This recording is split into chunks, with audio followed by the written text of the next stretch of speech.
Safety is critical. Obviously, at the top of the list is wearing a helmet. And then we get into other aspects of safety. I'm going to give you some pre-ride checks so you can make sure every time you go out for a ride that your bike is ready for you, and also explain to you some wear and tear issues that you may not be aware of that also impact on safety. You want to inspect your bike. Inspect your wheels. Look for things like loose spokes. Look at the hub, make sure there's no cracks in the hub, make sure there's no cracks in the rim. And look for wear on the braking surface. I'll show you a picture of that in a second.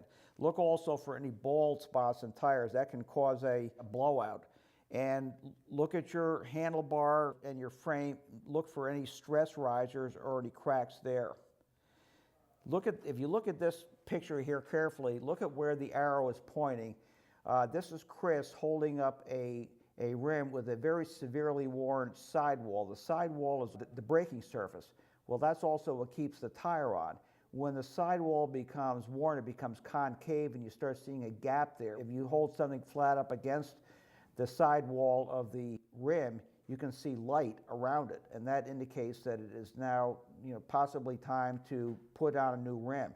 If you don't do that and you ignore it, you actually will get a crack on the rim like that, and off goes the tire, and it will happen in the middle of a ride usually. Or even worse, I've seen situations where a whole section of the rim will just peel off like that with sometimes catastrophic results. So this is not something to fool with.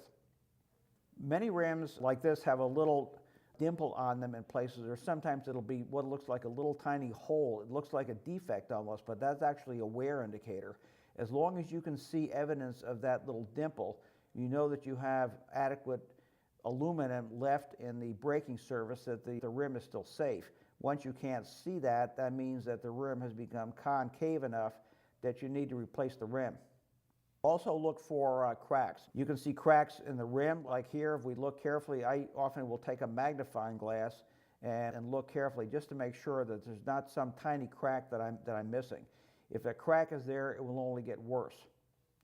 And you can likewise get cracks in your frame.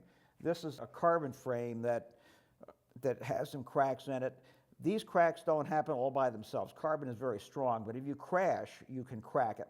And if there's any cracks in it, you have to be aware of it and do something pretty quickly about replacing the frame.